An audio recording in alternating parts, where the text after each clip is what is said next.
y académicas, directivos de universidades de nuestra red y también de la Universidad de la Frontera. En el contexto de la pandemia, las ciencias y el desarrollo tecnológico han cobrado una alta relevancia pública, por supuesto no solo en Chile, sino también a nivel mundial. Las universidades han tenido un rol destacado en la generación de conocimiento, en la articulación de los diversos actores y en la transferencia de soluciones de alto impacto que se basen en ciencia para enfrentar la pandemia y sus efectos. Durante este último tiempo ha quedado en evidencia la necesidad de trabajar de manera colaborativa e interdisciplinaria para que el conocimiento que generamos al interior de las universidades sea transferido a las necesidades de las personas. En este aporte, para que el conocimiento que generamos con innovación y desarrollo representan acciones y etapas claves para la promoción e impacto de la investigación aplicada. Los contratos de licencia, las transferencias tecnológicas, los emprendimientos spin-off, patentes nacionales y extranjeras y licencias forman parte integral de este proceso por el cual se implementa la transferencia tecnológica a la sociedad. La articulación entre la academia, las universidades que estamos aquí representadas, el Estado, la sociedad civil y el sector privado es primordial para el ecosistema de innovación y transferencia tecnológica, como así también lo es la ampliación del trabajo en red entre las diferentes universidades, tanto nacionales como extranjeras. Este es un ejemplo claro de la relevancia que reviste el que hemos denominado este trébol de 4 hojas de la innovación. Hoy, en nuestro país, necesitamos actualizar leyes y políticas públicas que promuevan el desarrollo de la innovación y las ciencias con una mirada de largo plazo para que Chile pueda salir de esta matriz económica que está principalmente basada en la explotación de recursos naturales no renovables y que podamos entonces en conjunto avanzar hacia un modelo más diversificado que incorpore de manera decidida el conocimiento, las ciencias, la innovación y también, por supuesto, la educación. El estímulo de estas nuevas generaciones y la posibilidad de desarrollar esta tarea al interior de las universidades es un gran desafío al que debemos hoy abocarnos.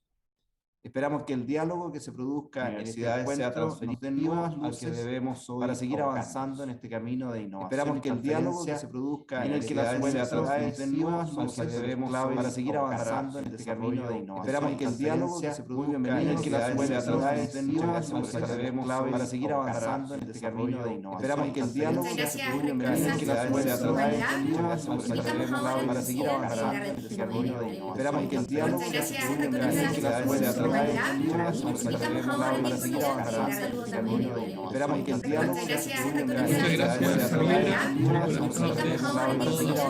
y especialmente saludos a los rectores, muchas gracias, Javiera, y a todos quienes nos acompañan, y especialmente saludos a los rectores, muchas gracias, Javiera, y a todos quienes nos acompañan, y especialmente saludos de la Universidad de Rectores, muchas gracias, Javiera, la red, y a todos quienes nos acompañan, nuevos ciclos de universidades de seminarios, de manera tal de continuar con el aporte con temas de interés público, de interés ciudadano, y que también posibiliten el desarrollo, que ayuden a potenciar el desarrollo de nuestro país.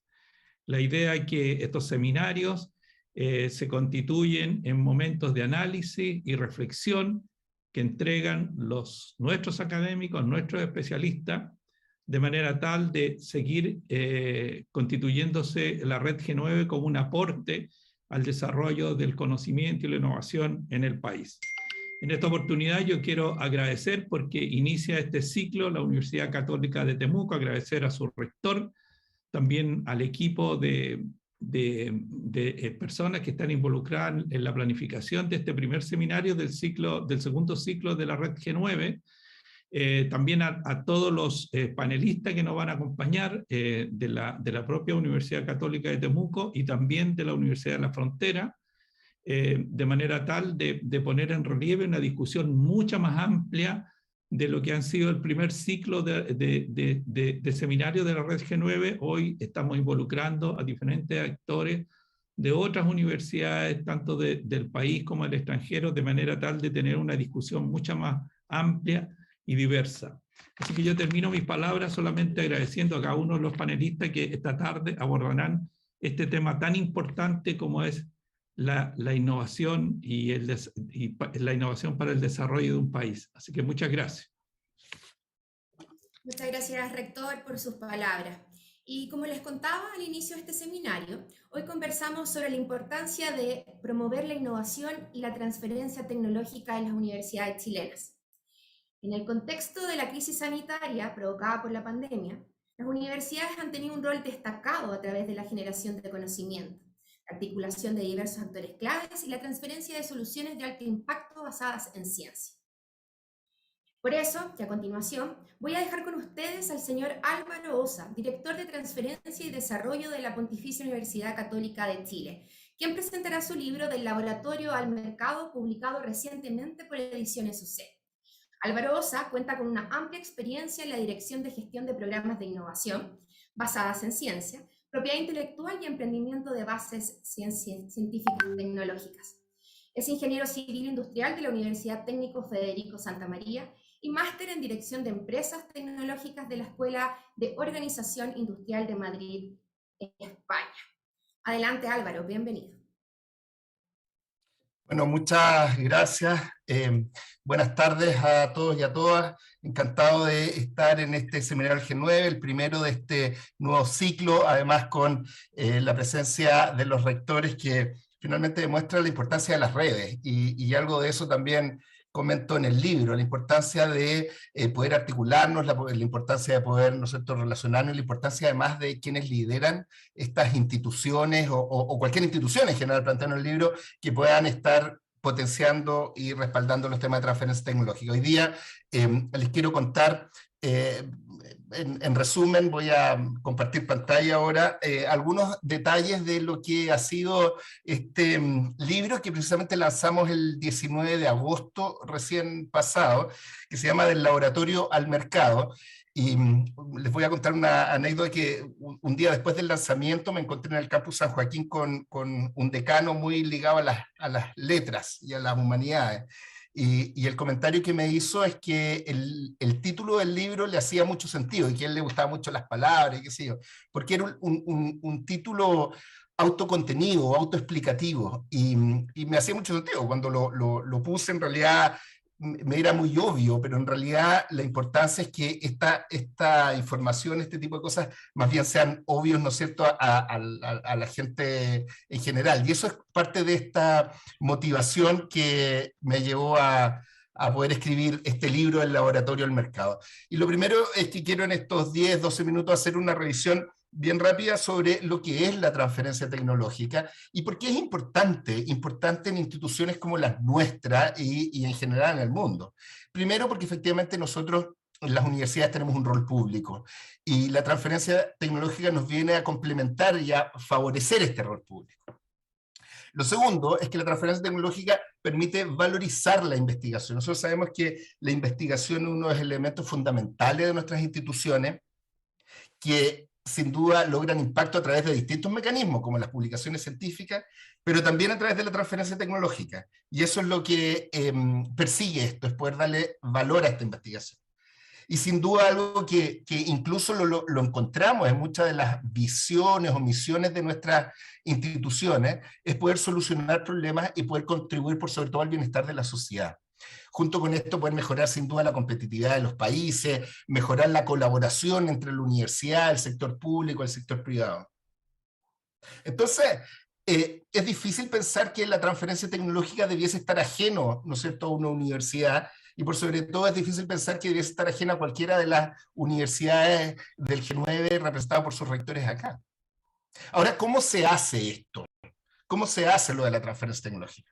Precisamente existen ciertas unidades que se llaman las oficinas de transferencia tecnológica, que tienen distintas siglas dependiendo de los idiomas, qué sé yo, y fíjense que esto surge con fuerza en la mitad del siglo pasado y por sobre todo en los años 80 en Estados Unidos. En Estados Unidos, gatillado por una ley que es la Bayh-Dole Act, y que precisamente el senador Bayh, el senador Bailey Dodd desarrollaron se reunieron, era un demócrata y un republicano, y generaron esta ley, ¿no es cierto?, la Bayh-Dole Act, y que lo que buscaba era precisamente que las universidades pudieran tener la capacidad de administrar, de solicitar patentes, de transferirlas. ¿Por qué? Porque hasta antes de los años 80 en Estados Unidos eso no era posible. Las patentes eran del Estado. Y lo que ocurría es que las patentes quedaban almacenadas y nadie las gestionaba. Por lo tanto, la hipótesis de Bailey y de Dodd, cuando se juntan a plantear esta ley, es que si les daban la posibilidad a las universidades de poder gestionar y hacerse de las patentes, ¿no es cierto?, la posibilidad de que éstas estuvieran solucionando un problema del mercado era mucho mayor. Y efectivamente fue así. Ahora, lo que sí se reservaron ciertos derechos para que el Estado pudiera ocupar ciertos desarrollos o ciertas patentes para poder usarlas a su beneficio, ¿no es cierto? Y eso además es algo que se repite en varias partes del mundo. Y con esto lo que significó es que las universidades se tuvieron que profesionalizar y empezar a gestionar, porque imagínense que el Estado podía llegar en cualquier minuto a solicitarle una patente para un uso. Por lo tanto, tuvieron que sistematizar, llevar la información y gestionar este proceso. Hoy día hay en Estados Unidos casi 300, en Europa más de 500, hay oficinas en Asia, en Oceanía y también en Latinoamérica. Hoy día las oficinas después de 40, 50 años han proliferado. Y estas oficinas, existen algunas que los han liderado en ciertos lugares, como en la Universidad de California, en su conjunto, digamos, el Grupo Universidad de California, es la que lo lidera a nivel mundial. Ahí tiene la cantidad de patentes mayoritarias, licencias, ¿no es cierto? Está por otro lado el MIT, Harvard en Estados Unidos, y lo interesante de esto es que existen dos tipos de modelos de transferencia. Uno, que están las oficinas internalizadas, que es lo que ocurre en la mayoría de nuestras universidades en Chile, es decir, que estas instituciones son parte de las universidades, son parte de la institución. Y existe otro modelo que son las oficinas externalizadas, que son oficinas independientes, una persona jurídica independiente que funciona, ¿no es cierto?, aparte, pero que básicamente la universidad es la dueña de la mayoría, ¿no es cierto?, como está Oxford que nació llamándose ISIS, la oficina, que por razones de contexto tuvieron que cambiarle el nombre, y se llama Oxford Innovation. Entonces en Australia, en Inglaterra, está este modelo de oficinas externalizadas. Ahora, sea cual fuese el modelo, da lo mismo. Aquí lo importante es que existan estas instituciones que puedan gestionar. Y fíjense que lo que ocurre en Latinoamérica es que Brasil y Argentina fueron quienes comenzaron con mucho más fuerza en los aspectos de transferencia tecnológica, que probablemente por situaciones estructurales del país se quedaron algo dormidas, y hoy día es Chile quien lidera el ecosistema de transferencia tecnológica en Latinoamérica, y eso no lo decimos nosotros, sino más bien es que son las muestras internacionales. Entonces, ¿por qué como universidades deberíamos dedicarnos a este tema de la innovación basada en ciencia? Básicamente por lo que hemos discutido: mejorar la calidad de vida de las personas, crear nuevas capacidades, porque las instituciones, uno de nuestros grandes activos es la generación de propiedad intelectual. Nosotros somos muy activos en propiedad intelectual, por lo tanto ese es parte de nuestro rol. Mejoramos la competitividad de los países, disponibilizar conocimiento, ¿no es cierto? Esto es altamente rentable, pero muy, muy riesgoso, por lo tanto también se requiere una mirada a largo plazo, pero rectores y quienes están acá presentes, por sobre todo, porque es nuestro deber. Entonces, solo quiero contarles algunos detalles del libro del Laboratorio del Mercado. No quiero hacer un spoiler, pero estas 6 reglas de oro son las que aparecen en este libro. En el capítulo 7 y 8 propongo cuáles son las 6 reglas de oro para la transferencia tecnológica.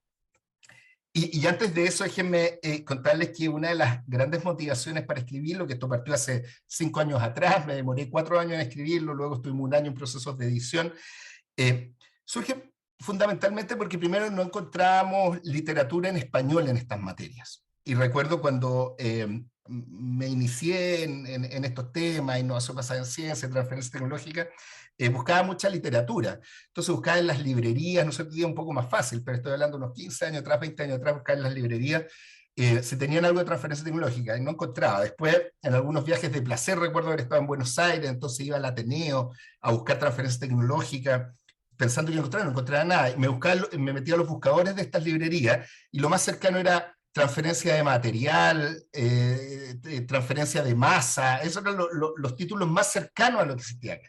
Y lo que sí recuerdo, que es este libro que tengo acá, que lo compré en Cambridge, yo creo que hace unos 12 años atrás, que se llama Technology Transfer, y que era uno de los textos que me costó mucho y que finalmente encontré en una librería en Cambridge. Entonces,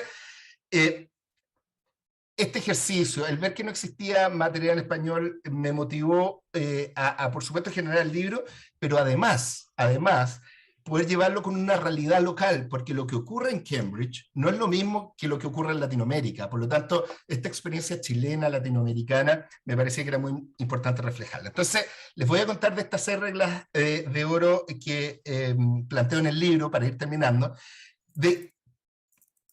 para poder alcanzar el éxito, ¿no es cierto?, en estas oficinas. La primera es un compromiso de las autoridades. ¿Y esto qué significa? Y esto es a todo orden de cosas. Cuando hablamos de autoridades va a depender de qué organización hablamos.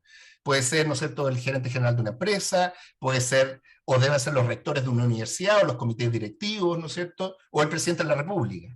Pero aquí, sin un compromiso de las autoridades firme de que esto es relevante, no funciona. Y lo digo en positivo. Cuando existe un compromiso de las autoridades, esto va a funcionar. Va a depender de cómo lo hagamos, se va a hacer en mayor o menos plazo. Pero la primera regla ahora es un compromiso de las autoridades de que estas materias son relevantes. Lo segundo, reglas claras. Esto es muy, muy importante. Tener reglamentación de propiedad intelectual, de transferencia tecnológica, cómo se manejan los conflictos de interés, las reglas claras. Los y las académicas pueden hacer esto, no lo pueden hacer, hasta dónde se pueden mover, ¿no es cierto? Entonces, para las empresas, sobre todo, o quienes se vinculan con las instituciones, es muy importante tener las reglas claras.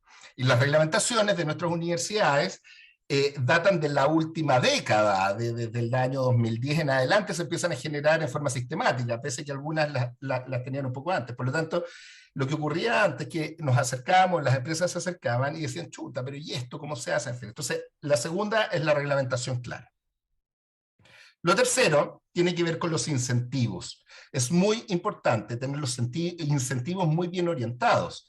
Nosotros tenemos esta dicotomía que a nuestros académicos y académicas le pedimos que publiquen, y al fin de año le decimos, oiga, ¿cómo no innovó? ¿No es cierto? Entonces dice, pero ¿cómo? Estuvimos todo el año avanzando en publicar, y esto no es que sea una cosa u otra. Esto no es un reemplazo. Esto no creo en la equivalencia, ¿no es cierto?, de patentes y publicaciones necesariamente, sino más bien es que se incluyan los incentivos. Y los incentivos pueden ser en la carrera académica, incentivos monetarios, si esto funciona, o algún otro incentivo de reconocimiento, ¿no es cierto? Entonces los incentivos son fundamentales. Cuarto, la estrategia y la estructura. Es importante que las instituciones tengan una estrategia de innovación, una estrategia de emprendimiento, una estrategia de transferencia tecnológica, y sabemos, ¿no es cierto?, la teoría de la estrategia plantea que no hay estrategia sin estructura, ni estructura sin estrategia. Por lo tanto, también tiene que haber una estructura, un grupo de personas armado de tal manera de que pueda cumplir esta estrategia. Entonces el cuarto tiene que ver con esta estrategia y estructura. El quinto tiene que ver con una cultura de transferencia tecnológica, generar esta cultura, ¿no es cierto?, que la gente sepa, avance. Recuerdo una historia que cuando nosotros comenzamos, o más o menos por el año 2010, comenzamos un poco antes, generamos una actividad que era un reconocimiento anual de los académicos y académicas, ¿no es cierto?, que estaban vinculados a estas materias de transferencia tecnológica. Entonces, una vez al año, en mayo, hacíamos el Día de la Transferencia de Propiedad Intelectual. En ese entonces incluso yo creo que la llamábamos de la propiedad intelectual, simplemente no ocupábamos la palabra transferencia. Entonces armábamos un salón y teníamos que hacer esfuerzos para que el salón se llenara. Entonces ya cerca de la hora empezamos a llamar a la gente de nuestras oficinas que bajaran al salón para que se sentaran, para ver el salón más lleno. Eso era hace una década atrás, y era real, porque nos parecía que no podía estar tan vacío. Lo que ocurre hoy día es que la misma actividad después de años los salones se llenan. Entonces ahora tenemos que llamar a la gente de nuestra oficina que se pongan de pie y les dejen los asientos a los académicos y académicas, porque efectivamente hay mucho interés en participar, y eso es real. Entonces, para poder avanzar en estas materias es muy importante una cultura de transferencia tecnológica, pero eso hay que crearla, hay que cultivarla, y hay que hacerlo de forma sistemática y no es tan automático. Y finalmente, los casos de éxito. Es muy relevante contar con casos de éxito en el corto plazo posible para demostrar de que esto funciona. Soy convencido que con los primeros unicornios que acabamos de tener hace semanas atrás, va a haber un cambio en la relación de la empresa con respecto a los emprendimientos, y espero de los emprendimientos basados en ciencia en este país. Porque ya fuimos capaces de demostrar de que esto funciona. Por lo tanto, los casos de éxito, da lo mismo cual sea, cuánto impacto tenga, en el corto plazo es importante que aparezcan, ¿no es cierto? Así que ese es un foco de corto plazo. Genera un cambio, hay un antes y un después. Siempre digo, esto lo vamos a dejar aquí en casa, pero siempre digo, da lo mismo en los primeros casos de éxito, cuán buen, mal negocio sean, cuál perfectibles son. Lo importante es que existan. Entonces, esa es la sexta regla de oro. Y para terminar, quiero mostrarles algunos de los casos de éxito que efectivamente aparecen en este libro. Y esa fue otra de los grandes orgullos cuando me tocó escribirlo, porque en general los casos de éxito que veíamos eran casos de otros lados, pero hoy día hay una lista de 10, 12 casos en el libro, hay 6 o 8 que son chilenos, de universidades chilenas y varias de las que están acá, y que hoy día están en el mercado resolviendo un problema, y además el libro relata no solo lo bonito que fue, sino también algunas dificultades. Entonces tenemos desde las mallas fotoselectivas de la Universidad de Concepción, relata también la historia de los procesos de fertilización de la Universidad de la Frontera, también habla sobre la tuberculosis bovina de la Universidad Austral. Tenemos un ejemplo sobre un sistema de desalinización de agua de mar de la Universidad de Concepción también, un ejemplo de medicina de precisión, que es un diagnóstico de nódulos tiroideos de la Universidad Católica de Chile, como también unos dispositivos antiterremotos, antisísmicos, también de la Universidad Católica. Entonces, son todos ejemplos que nacieron en los laboratorios, muchos de ellos partieron con un Fondesit, siguieron con un Fondef, patentaron, después de 10, 15 años, y hoy día están resolviendo un problema relevante, no solo de nuestra sociedad, sino también de otros mercados.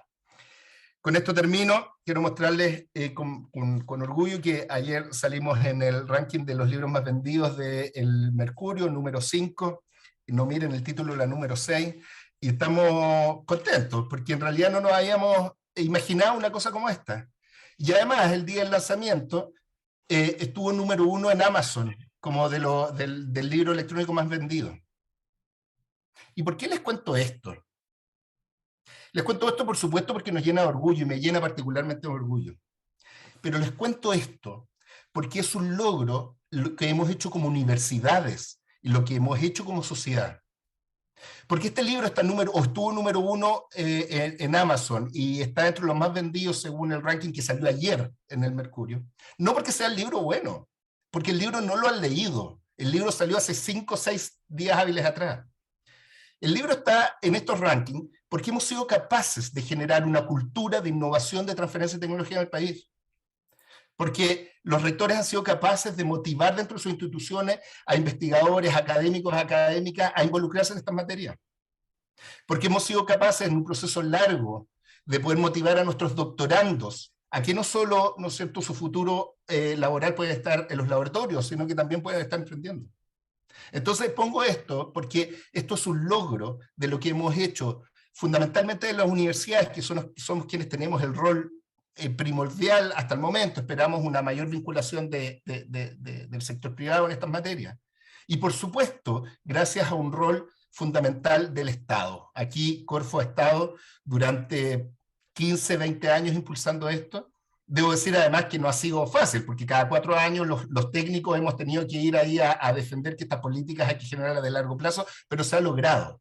Entonces, quiero terminar con esta imagen solo para decirles que esto es un logro que hemos hecho como país y que efectivamente espero que con este libro poder contribuir con un granito de arena a lo que estamos haciendo, y que nosotros desde nuestras universidades del G9 podamos seguir impulsando con fuerza la innovación basada en ciencia. Muchas gracias. Muchas gracias, Álvaro, por esta presentación. Felicitaciones nuevamente por este libro, que sin duda es un gran aporte para Chile y para todos los países de habla hispana. Gracias por compartir esas 6 reglas de oro, y para quienes tengan intención de seguir profundizando en esto, pueden ir a revisar, por supuesto, a ediciones.uc.cl y en diferentes otras plataformas donde pueden conseguir tanto el libro físico como también digital. Y bueno, sigamos con este seminario.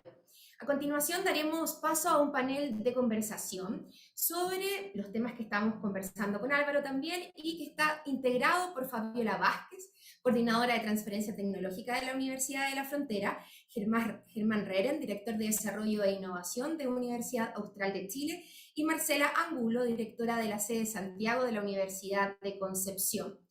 Este panel será moderado por el vicerrector de investigación UC, señor Pedro Butón, a quien le damos la bienvenida. Bienvenida, Pedro. Muchas gracias, Javiera. Tengo el agrado de moderar este panel de conversación en el que participan representantes de diversas universidades de todo el país. La pregunta es cómo incentivar la innovación y la transferencia del conocimiento en las universidades. Como bien introducían al inicio nuestros rectores y profundizó Álvaro recientemente. Y creemos ciertamente que este es un espacio de encuentro relevante y necesario para poder compartir las experiencias y las buenas prácticas que nos van a permitir a nosotros incentivar estos temas, el desarrollo de estos temas en nuestras comunidades. Y es por eso que ahora me corresponde a ustedes presentarles a ustedes, a los invitados que integran este panel. Voy a señalar una pequeña biografía de cada persona que está invitada hoy, profundizando en los aspectos que señaló recientemente Javier.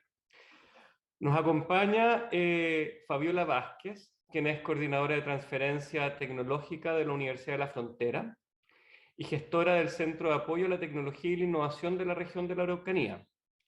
El año 2014 recibió el reconocimiento de MZ al ser nombrada una de las 40 líderes mundiales de innovación por el Ministerio Federal de Cooperación Económica y Desarrollo del gobierno alemán, y por el Gobierno de Chile y Red de Gestores Tecnológicos como uno de los 5 gestores tecnológicos de Chile el año 2016, por su aporte al ecosistema de transferencia tecnológica del país. Es ingeniera civil industrial con mención en agroindustria. Muy bienvenida, Fabiola. Muchas gracias. Muy bienvenida. El siguiente panelista es Germán Reren. Él es director del Departamento de Desarrollo e Innovación de la Universidad Austral de Chile. Dirige la Oficina de Transferencia y Licenciamiento, unidad responsable de la gestión de la propiedad intelectual y del licenciamiento de los resultados de investigación que produce la universidad. Germán es bioquímico y doctor en Ciencias con mención en Biología Celular y Molecular. Efectuó su postdoctorado en el Weill Medical College de Cornell University en Nueva York.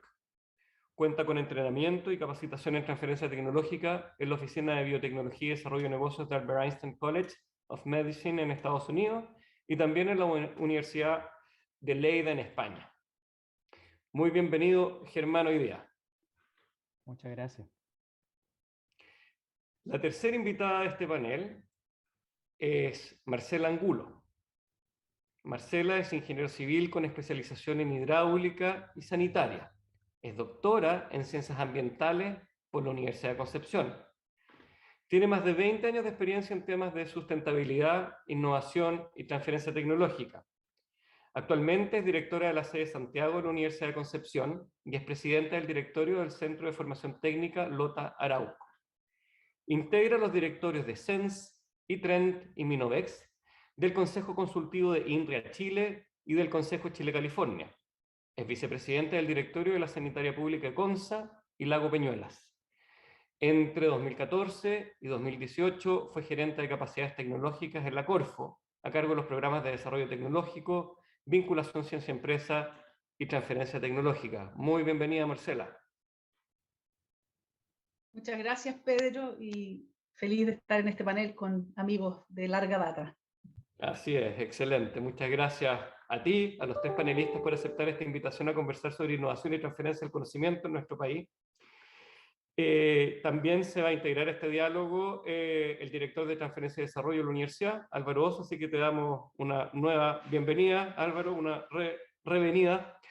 Y antes de continuar, les recuerdo que este seminario está siendo transmitido en vivo por la señal de UCB televisión y a través del canal de YouTube de la Dirección de Transferencia y Desarrollo de la Universidad Católica. Quisiera entonces iniciar esta conversación con la siguiente pregunta. Es la siguiente. Me gustaría que pudieran comentar, y tal vez me gustaría que partiera Fabiola, comentándonos cómo podemos nosotros entonces impulsar la transferencia tecnológica en las universidades chilenas y también tener en cuenta su perspectiva desde una universidad regional. Fabiola, por favor. Muchas gracias, Pedro. Buenas tardes a todos. Gracias por la presentación y también encantada de compartir junto a amigos del área, ¿cierto? Hace años ya que nos conocemos.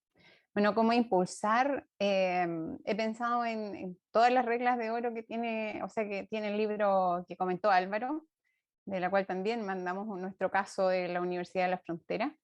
Y justamente coincido con las 6 reglas de oro, pero básicamente es promover y lo que queda en realidad para aplicación en Chile, porque los modelos afuera siempre son buenos, pero no es llegar y copiar a nivel nacional. Siempre hay que tratar de buscar cuáles son las especificaciones o cómo se podría esto moldear a la realidad chilena. Primero, y como la pondría como regla de oro 1, la difusión de casos de transferencia tecnológica. Si queremos crecer, tenemos que reforzar la difusión de casos de transferencia tecnológica. También reforzar la necesidad de creación de las oficinas de transferencia y licenciamiento, como nos denominaron, ¿cierto?, al interior de todas las universidades e entidades que al menos declaran hacer investigación. Si hacen investigación, deberían tener a lo menos una persona gestora, una persona que sea un gestor tecnológico al interior de su entidad. Eso es como otro punto. Y también aquí es bien importante, y también me siento reflejada a representar una entidad estatal, promover el trato igualitario y las oportunidades para las entidades estatales en el ámbito de la innovación y la transferencia tecnológica. ¿Por qué? Porque a nivel nacional, de las 56 universidades que hay en el país, al menos la mitad declara haber hecho o hace investigación, y de las universidades estatales nosotros representamos el 64% de ese pool que hace investigación. Por lo tanto, no es trivial que existan tantas diferencias para procesos de transferencia tecnológica en donde hay algunas especificaciones que como universidades estatales debemos cumplir. Entonces yo les invito también, ya como este espacio, ¿cierto?, que ha generado G9, se pueda ampliar a nivel nacional para que también universidades estatales en general generemos entre todos, en el fondo, un cambio para Chile, un cambio en el trato que tiene que verse en innovación y transferencia tecnológica, por ejemplo, en la creación de empresas de base tecnológica. Solo eso, ¿ya? Nosotros como Universidad de la Frontera ya trabajamos con la mitad de las universidades estatales apoyando en la creación de sus oficinas de transferencia y licenciamiento e intercambiando experiencias y fortaleciendo otras. Gracias. Fabiola, me gustaría, perdón, si pudieras explicarnos, profundizar un poco respecto al trato igualitario. ¿A qué te refieres particularmente? Si puedes desarrollar un poco más ese concepto. Perfecto. Hay una parte muy específica en que nosotros debemos siempre cumplir la ley de probidad. ¿Por qué? Porque somos funcionarios estatales, ¿ya? Y esa es una condición que en las universidades no estatales, digamos, pero públicas, como ustedes, pueden cumplir sin ningún problema. Es decir, si hay alguna opción o potencial desarrollo de una línea de investigación que sea tendiente a crear una empresa de base científico-tecnológica, no tiene impedimento, bastará con el reglamento que cumplan, ¿cierto? Esto de las reglas claras es muy importante en las universidades, y lo puede hacer y no habría ningún problema en generar licencias, en pactar pagos por regalías mínimas o tipo de pagos anuales, lo como sea, pero sí en el caso de ser institución estatal, si hay algún funcionario estatal dentro de esa nueva empresa, no tiene esa libertad de acción, digámoslo así, ¿ya? Porque ninguna empresa estatal o ninguna entidad estatal puede tener una vinculación de tipo de pago de alguna regalía, por ejemplo, de más de 200 UTM en ningún minuto. Y eso ustedes comprenderán que alrededor de unos 9 millones de pesos es como, haz la empresa y que te vaya bien, pero no tanto, para que no tengas que dejar la universidad. Si eso llegara a pasar, le va muy bien, tiene que tomar la decisión. Se sale de la universidad para transformarse en un profesional privado, o tiene que bajar su empresa, tener una carga de menos de un 10% de participación, o sea, aunque sea empresa de él. Entonces, esas restricciones no existen en el ámbito de otras universidades que no son estatales, porque no deben cumplir la ley de probidad. ¿Y les ha tocado, han experimentado eso ustedes como universidad? ¿Les ha tocado Por verse enfrentados supuesto. a esa, y cómo Por qué supuesto. ha ocurrido? Si nos puedes comentar un poco qué es lo que ocurrió.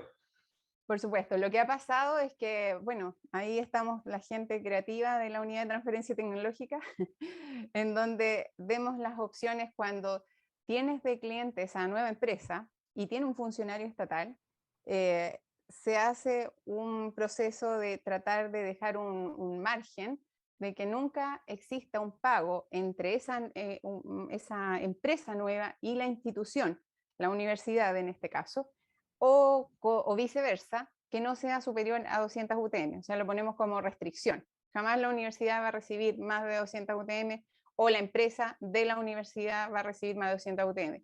Pero se complica cuando el caso es, por ejemplo, una tecnología que puede ser usada en el ámbito de la salud pública. ¿Ya? ¿Por qué se complica? Porque si esa nueva empresa tiene un funcionario estatal, no podría hacer ventas de esa tecnología a ninguna entidad estatal, es decir, a ningún centro hospitalario, donde uno quiere impactar mejor, ¿me entiendes? Tendría que hacerlo en forma gratis o muy baja, muy bajo monto. Así que, bueno, ese es uno de los casos, ¿ya? Hay otro tipo de restricciones que también hay que dejar el resto. Gracias. Gracias, Fabiola. Muy interesante. Yo creo que aquí la idea de esta conversación es que podamos conversar justamente a partir de las situaciones prácticas que nos ha tocado vivir a todos en el trabajo desde nuestros distintos ámbitos.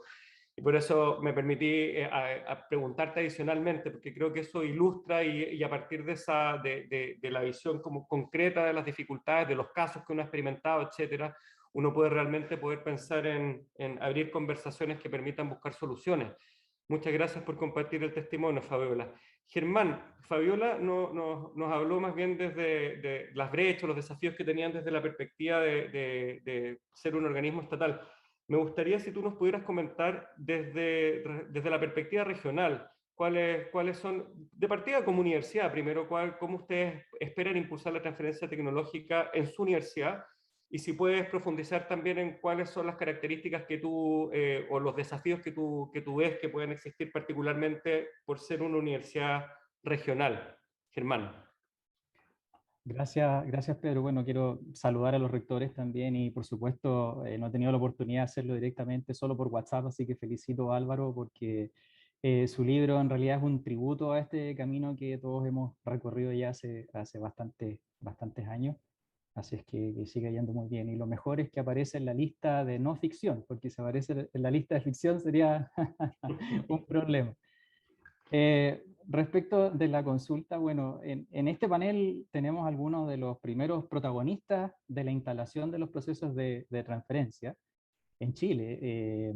Así que es difícil entregar opiniones que ya ellos no puedan tener, pero sabemos que la transferencia tecnológica tuvo un fuerte impulso en Chile hace más o menos 10 años atrás, Álvaro ya lo comentó, y que ha seguido un camino un tanto guiado por la naturaleza del instrumento que había detrás, que eran estos proyectos OTL de Corfo, y que tenían indicadores claros, indicadores de patentes, de licencias, de ingresos por licencia, y que te los cobraban, la Corfo te los cobraba, ¿cierto, Marcela? Y luego la importancia que empiezan a tomar estos indicadores dentro de otras actividades de la universidad, no solamente responder a los proyectos, por ejemplo, la acreditación institucional. Los resultados de innovación y transferencia aparecen como un punto importante para las universidades porque tienen que demostrar que realizan estas actividades para la acreditación institucional. Y que también están asociados con vinculación con el medio, y ahí tiene mucho que ver la parte del impacto que pueden tener en los territorios las oficinas de transferencia y licenciamiento, que lo voy a abordar después. Y si mal no recuerdo también, por ejemplo, algunas de las patentes como indicador están incluidas en en el algoritmo del aporte basal por desempeño. Entonces, por supuesto, el impacto que la transferencia genera como tal, este deber que habla Álvaro, ¿no? Que tenemos de hacer transferencia tecnológica. Entonces, la necesidad que tienen las universidades de impulsar la transferencia para mí es evidente. Los motivos son claros, están ahí.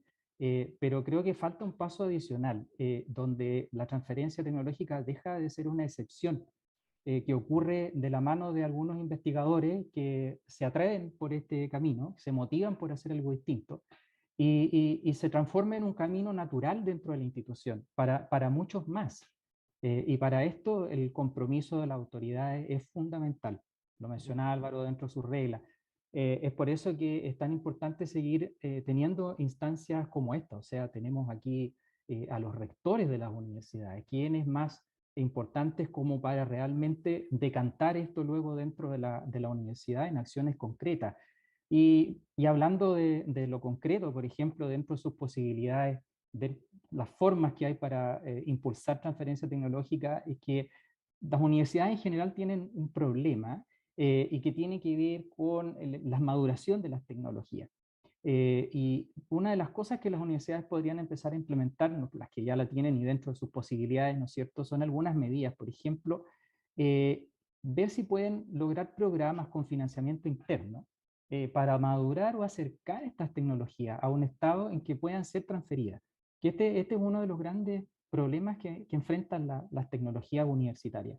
Y nosotros como universidad regional, y yo creo que pasa en todas las universidades, lo vemos todo el tiempo. Tenemos muy buenos ejemplos de tecnologías que están a un paso de conseguir algo más, a un paso de ser atractivas como para lograr un financiamiento, pero se quedan ahí. Tenemos algunos casos medios dramáticos ya que ha tenido que ver, por ejemplo, con una tecnología que ustedes seguramente han escuchado, pero que fue un desarrollo de unos anticuerpos contra coronavirus, que nos ha costado, a pesar del impacto que puede haber tenido, nos ha costado tanto llevar adelante por estas faltas de financiamientos que existen.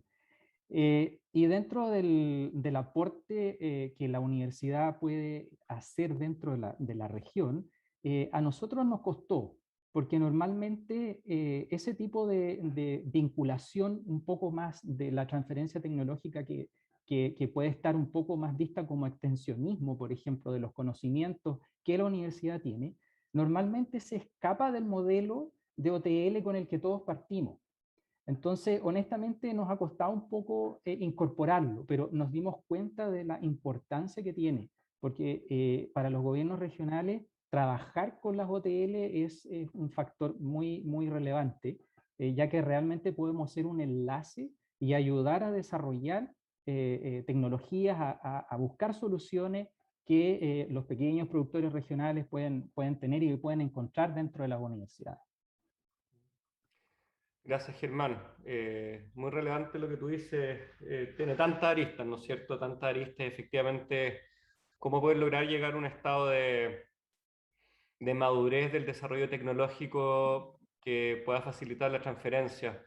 El financiamiento es sin duda muy importante, extremadamente muy importante. Me gustaría preguntarte, ¿para qué? No solamente el recurso, yo sé que es muy importante, pero me gustaría entender tu visión. ¿Cuál es la brecha? ¿Qué es lo que le falta a la tecnología o al equipo para poder lograr ser transferido desde tu perspectiva, desde la práctica? ¿Qué es lo que ha ocurrido? ¿Qué es lo que ha pasado, por ejemplo, en el desarrollo que tú comentabas respecto a coronavirus u otro? Si puedes profundizar, para no quedarte solamente en la necesidad de financiamiento, sino que cuáles son las características que es necesario desarrollar para lograr tener un producto empaquetable y transferible. Bueno, quizá el ejemplo del coronavirus no es muy bueno, porque estamos hablando de fondos que indudablemente... Vamos a otro. Claro, no pueden salir dentro de una universidad, ¿no es cierto? 3, 4, 5 millones de pesos, de dólares, perdón, eso no sale de las universidades. Pero hay casos donde se pueden llevar a un nivel de maduración, donde las empresas lo empiezan a encontrar atractivo.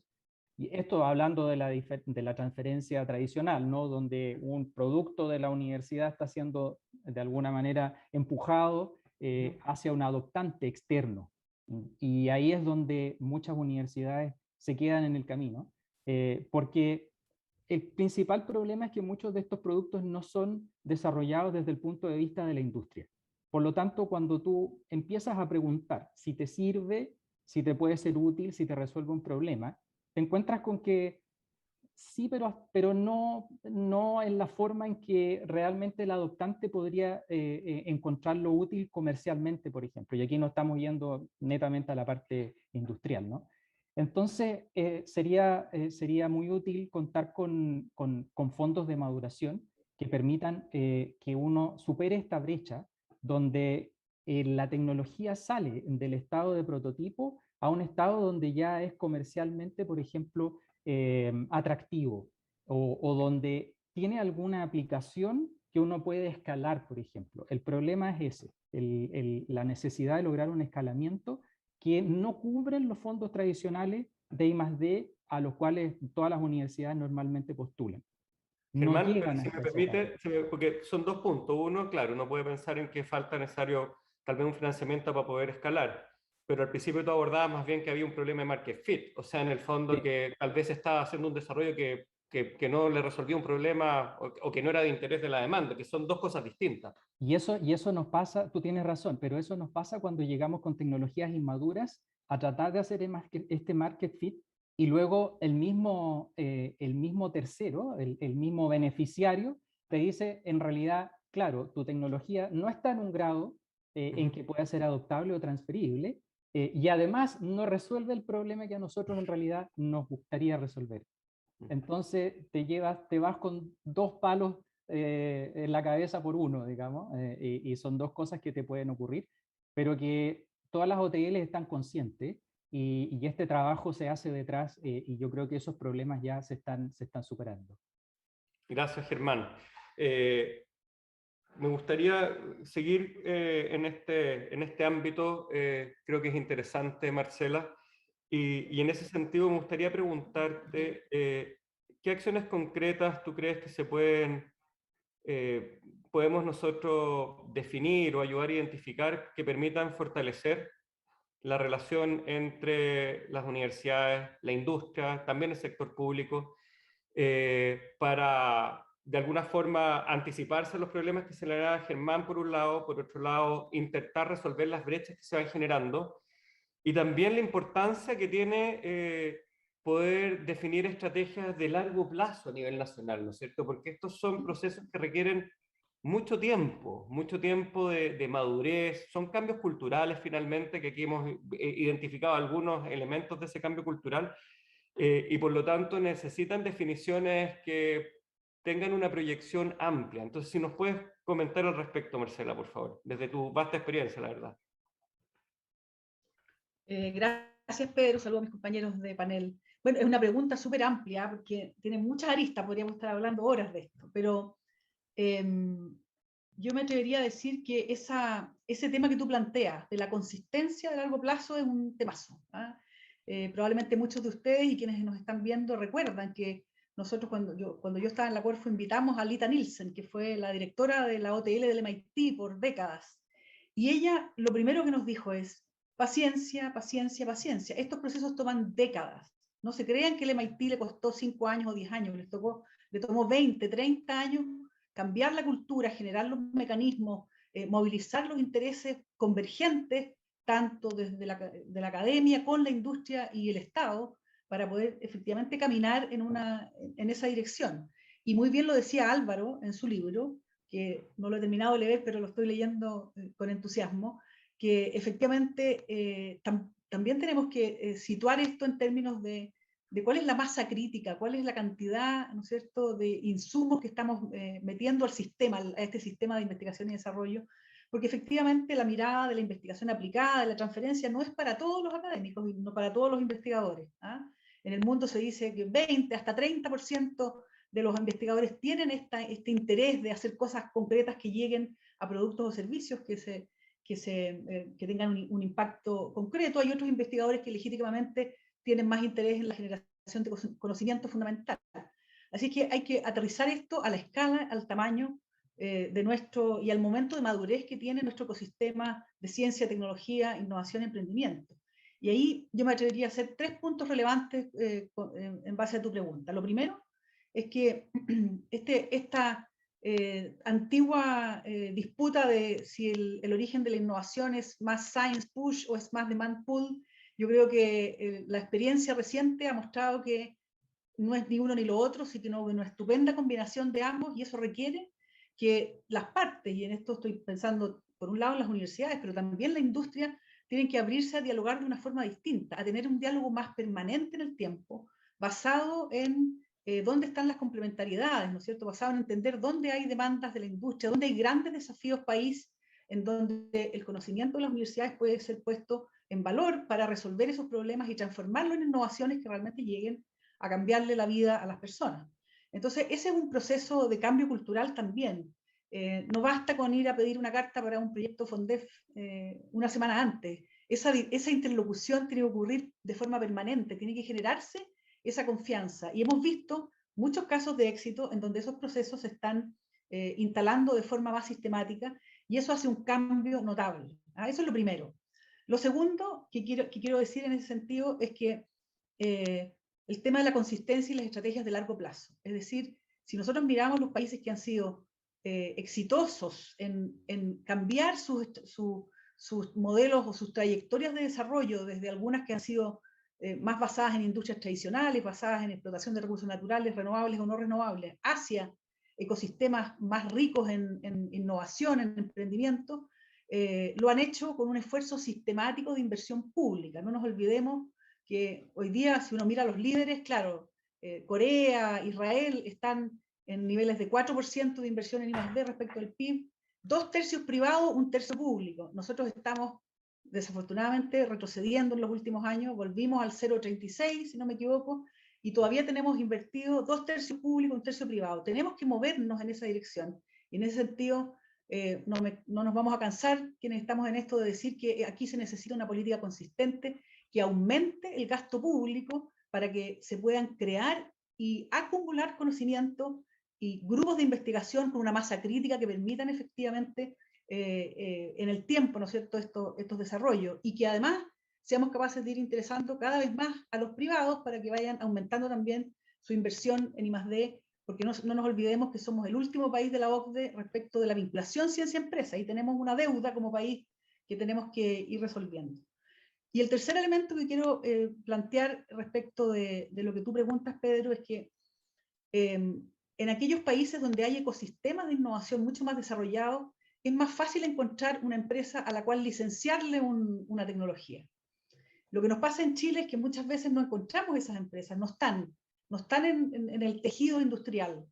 Y en algunos casos, el mecanismo de transferencia tecnológica más apropiado es la creación de emprendimientos de base científica y tecnológica a partir de esos resultados de I+D. Cuando tú no encuentras en el mercado una empresa consolidada que quiera llevar ese nuevo desarrollo al mercado, una opción es la creación de emprendimientos de base científica y tecnológica. Y en eso yo creo que estamos avanzando bien. Hay bastantes señales en términos de que las universidades han generado sus marcos regulatorios, sus reglamentos de creación de spin-off, el alineamiento de los incentivos.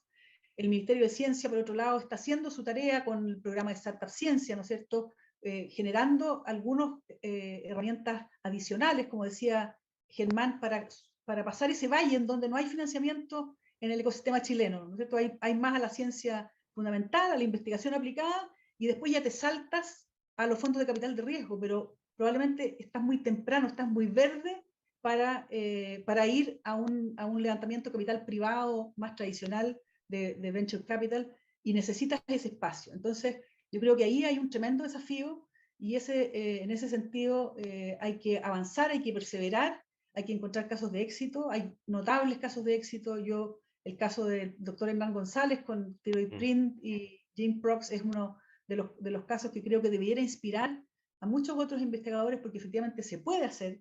Es muy difícil todavía, pero aquí también quiero relevar el rol que tienen los hubs de transferencia tecnológica, que están apoyando el emprendimiento de base científica y tecnológica y apoyando esos equipos emprendedores de las universidades que realmente tienen interés por jugársela y llevar sus desarrollos al mercado para que estos tengan impacto en la sociedad. Muy, muy interesante todas tus reflexiones, Marcela. Gracias.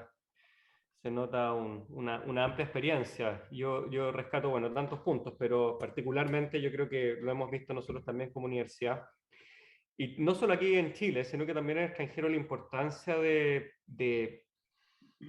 testear el producto antes de poder pensar en transferirlo, ¿ya? Y en el fondo es poder crear el grupo, y ese grupo se crea, y se crea que es el CEO de su emprendimiento, y con esa prestancia y con esa voluntad y con esa capacidad también comercial que se tiene que ir generando y complementándose, uno puede realmente persuadir, dar a conocer, la verdad, finalmente la tecnología. Es muy importante, sobre todo en los ecosistemas nuestros latinoamericanos, pero también en el extranjero. Y en ese sentido, Álvaro, me gustaría que desde tu experiencia, tú en el libro comentas varios aspectos, y uno que a mí me llama mucho la atención y que lo hemos conversado en tantas oportunidades, y creo que con este esfuerzo sistemático que realizaste a través de la escritura del libro, me gustaría que lo pudieras compartir hoy día con la audiencia. Si nos puedes describir ¿qué entiendes tú por esta estrategia de protección? ¿Ya? ¿Cómo ha sido la evolución desde tu experiencia como director de transferencia y desarrollo de la Universidad Católica? ¿Cómo ha sido tu experiencia y por qué ahora tú hablas de estrategia de protección? ¿En qué estás pensando? ¿Cómo esta estrategia de protección dialoga con mucho de lo que hemos estado hablando hoy día en este panel? Para que nos puedas, a partir de tu experiencia, comentar cuál es esa visión. Y también la importancia del pilotaje, me gustaría dentro de esa, si nos puedes comentar al respecto, y del testeo también, de cómo poder, porque una forma es, tal vez no hay demanda acá, uno puede incentivar el emprendimiento, pero también es pensar en grande y pensar en el extranjero. Entonces, si nos puedas comentar desde tu experiencia, tu visión. Muy interesante, Pedro, lo que preguntas, porque efectivamente así había una evolución en términos de la estrategia de protección intelectual en Chile. Recuerden que, de hecho, varios de nosotros, probablemente a algunos de los rectores les tocó firmar la creación de una sociedad anónima, por ahí por el año 2005, cuando creamos la OTRI. Lo que pasó en Chile es que nos inspiramos en un modelo español que se llamaban OTRI, Oficina de Transferencia de Resultados de Investigación, y lo trajimos a Chile y le pusimos OTRI, Chile. Entonces ese era nuestro modelo, ¿no es cierto? Entonces que era un poco adaptar a los modelos extranjeros. Nos asociamos 5 universidades, levantamos un fondo de 270 millones de pesos. No estoy hablando de los años 60, estoy hablando hace 15 años, 270 millones de pesos para 5 universidades para mover la aguja de la transferencia tecnológica en este país. Entonces, les planteo esto porque primero, yo creo que fue una política temprana, y quizá mucho más temprano de lo requerido. Segundo, los montos de inversión eran menores a un FONDEF, ¿no es cierto? 270 millones de pesos en total. Sin embargo, pese a las críticas que podemos tener 15 años después, que es bastante fácil, ¿no es cierto?, estar 15 años después echado para atrás diciendo, oye, mira, debió haber sido distinto, ¿no es cierto? Así que esa injusticia no lo voy a cometer. Fíjense que lo que ocurrió es que la OTRI duró 5 años, después hubo una decisión de cierre, no logramos transferir nada para ser absolutos, digamos, algunas cosas, pero fíjense que la OTRI, por datos de INAPI o del DPI en ese entonces, logró tramitar el 87% de las patentes solicitadas por Chile en ese periodo. El 87%. ¿Qué les quiero decir con esto? Que en la práctica, nosotros lo que estuvimos haciendo hace 15 años atrás era incentivar la protección intelectual, mostrar la importancia de las patentes. Esto tenía que ver además con una estrategia al Bicentenario del 2010 para aumentar la cantidad de solicitudes de patentes. Recuerden además que tenía que ver con una política de acuerdos comerciales, sobre todo con Estados Unidos, que estábamos medio en debe con los aspectos de propiedad intelectual. En fin, había todo un entorno que nos hacía que teníamos que avanzar en esas materias. Entonces, lo que hacíamos en ese entonces era solicitar patentes, ¿no es cierto? Luego de eso, la mayoría de las universidades empezamos a tener reglamentos de propiedad intelectual.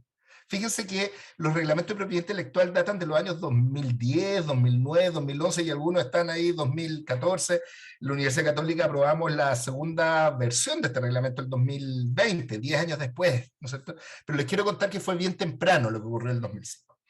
Por lo tanto, yo lo veo desde ojos positivos en términos de que lo que hicimos fue impulsar este tema, decirle a los investigadores, no publique antes de patentar, el día que patente puede publicar, le empezamos a mostrar a las empresas que las universidades generábamos conocimiento apropiable, protegible, empezamos a demostrar que el mecanismo de solicitud de patente en Chile funcionaba y fue evolucionando, en fin.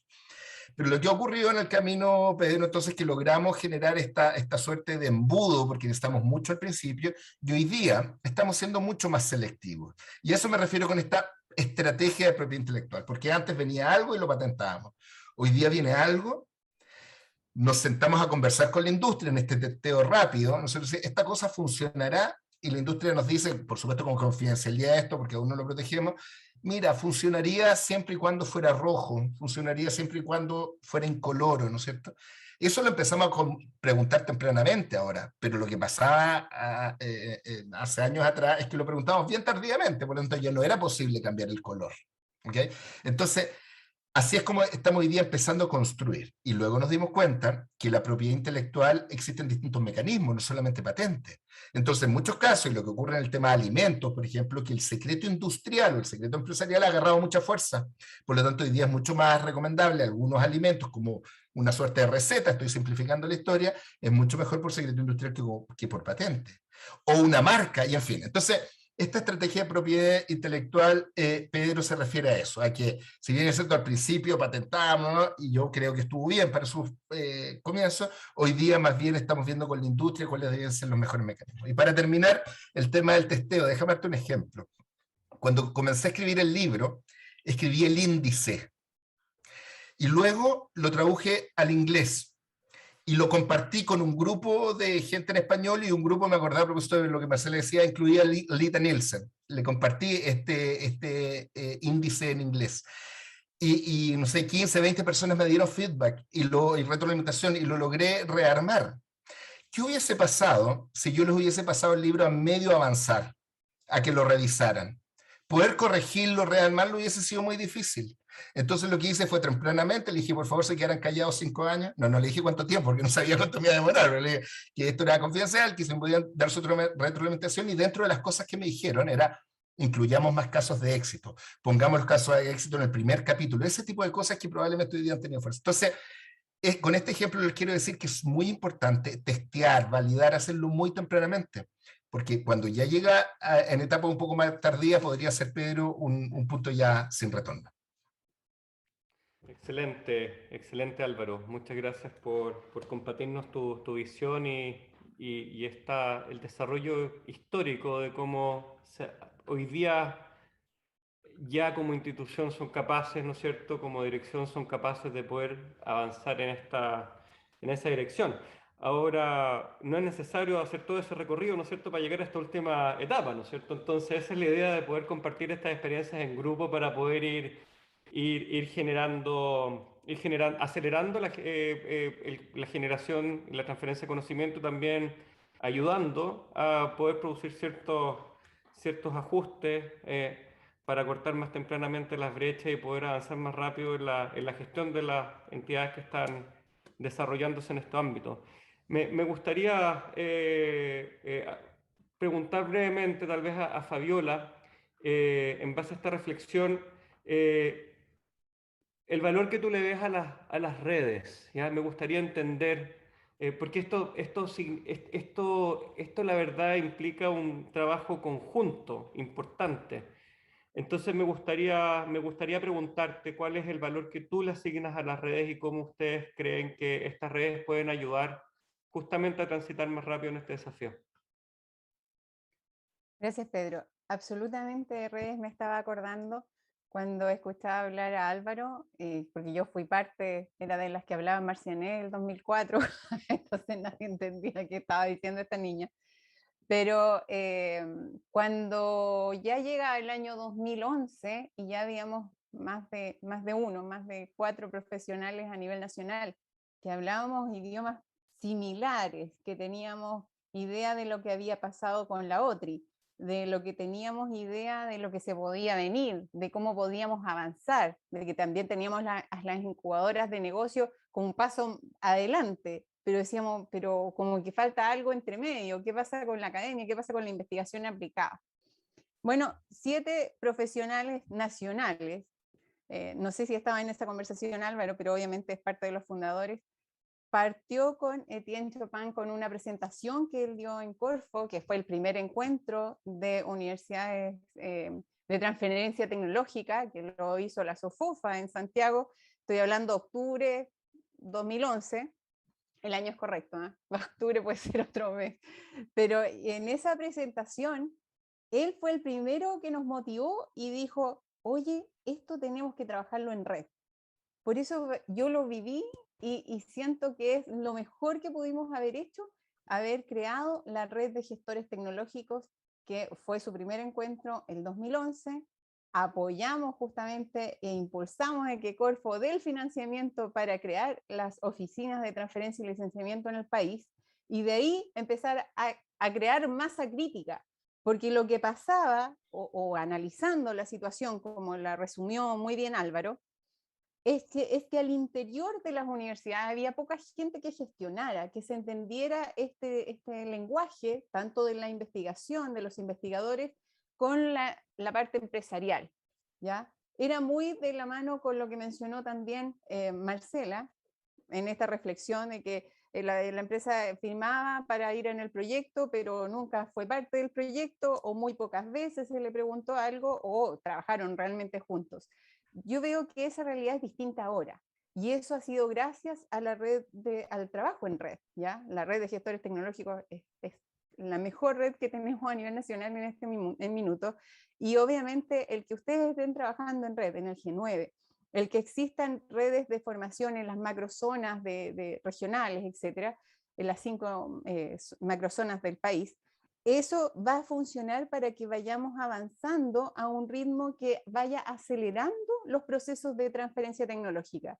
¿Por qué? Porque ¿qué es lo de base? ¿Qué estamos haciendo ahora aquí en el G9? Estamos compartiendo experiencias, estamos compartiendo y mencionando temas que tienen que ver con transferencia tecnológica. Y si esto no lo permeamos a los niveles, como estamos ahora, de las autoridades que toman decisiones, es compleja la situación de que realmente avance, ¿ya?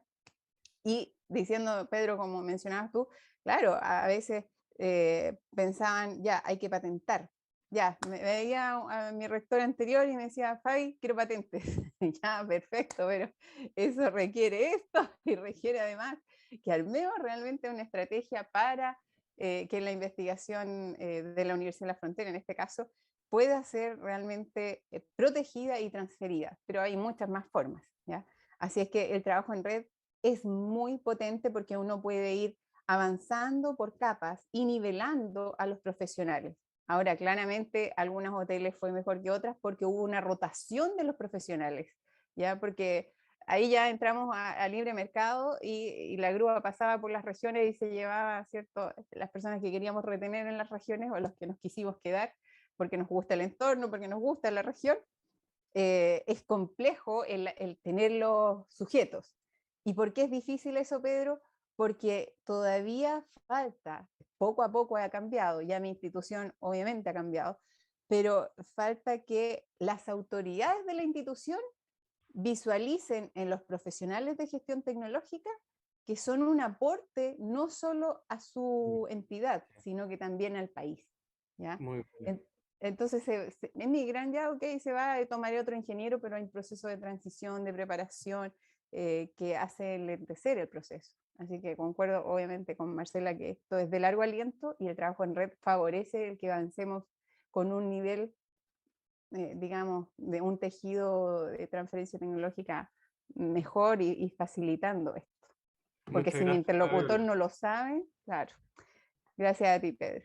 Muy de acuerdo, muy de acuerdo. Yo creo que, bueno, gracias por esta última reflexión. Ya se nos está terminando el tiempo, así que lamentablemente no vamos a poder seguir hablando.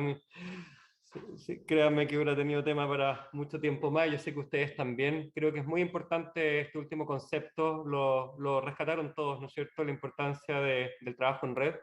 El trabajo en Red G9 es muy importante, el trabajo de las universidades del CRUCH es muy importante, el trabajo de del sistema universitario en general y también integración con los centros técnicos y, por supuesto, en conjunto con el sector, con la industria pública y privada, ¿ah? Que eso también es una distinción que yo tengo que constantemente realizar, que la protección no significa necesariamente tener que lucrar, ¿no es cierto? También es otra de las distinciones que uno tiene que hacer constantemente, ¿no es cierto? Y nosotros tenemos vastos ejemplos o sea, que dan cuenta de cómo uno puede finalmente proteger y transferir para poder cumplir finalmente nuestra misión pública de distintas formas.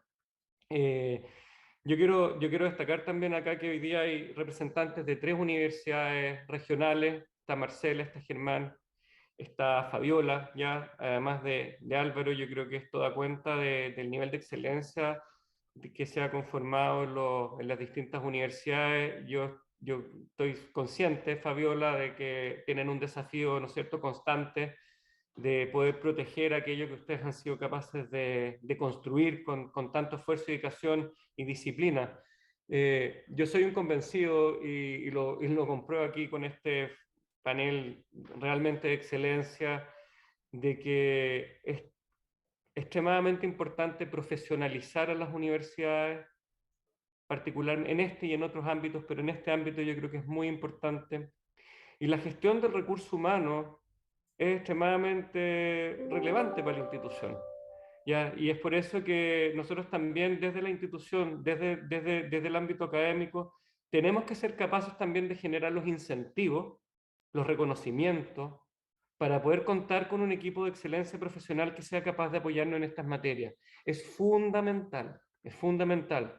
Yo no me canso en repetirlo, Álvaro me lo ha escuchado varias veces, ¿no es cierto? Pero no me canso en repetirlo, porque el nivel de excelencia que se tiene que lograr para poder realmente trabajar estas materias, que son altamente complejas, que requieren un alto nivel sofisticado de conocimiento que se construye en el tiempo, es fundamental. Y por lo tanto nosotros tenemos que ser lo suficientemente hábiles para poder realmente gestionar adecuadamente a las personas que finalmente constituyen este engranaje que finalmente nos está permitiendo a nosotros cumplir la misión de triple hélice que tenemos en la sociedad. Así que les agradezco, ha sido un gustazo realmente compartir con ustedes, Fabiola, Germán, Marcela y Álvaro. Les agradezco mucho haber compartido sus visiones en este tema tan importante, y me despido de ustedes y espero sinceramente que podamos seguir trabajando por impulsar el desarrollo de Chile, realmente con una ambición global, ¿no es cierto?, basada en la innovación, la ciencia y la tecnología que generamos como país. Muchas gracias, y ahora le doy nuevamente la palabra a Javiera. Muchas gracias, vicerrector, y a todos quienes conformaron este interesante panel. Sin duda, el rol público también de las universidades puesto ahí en evidencia. De esta manera vamos a ir cerrando este seminario organizado por la Red de Universidades Públicas No Estatales, agrupadas en el G9 y la Pontificia Universidad Católica de Chile. Les quiero contar que el próximo seminario virtual de la Red G9 se realizará en septiembre, y la organización está por parte de la Universidad de Concepción y abordará la temática desarrollo regional y descentralización. Les invitamos a visitar, por supuesto, www.redg9.cl para mayor información, y las redes sociales también de la red, @universidadesg9 en Twitter y también en Facebook. Muchas gracias a todas y a todos por acompañarnos en este seminario. El registro de este quedará disponible en el canal de YouTube de la Dirección de Transferencia y Desarrollo de la Universidad.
las 11.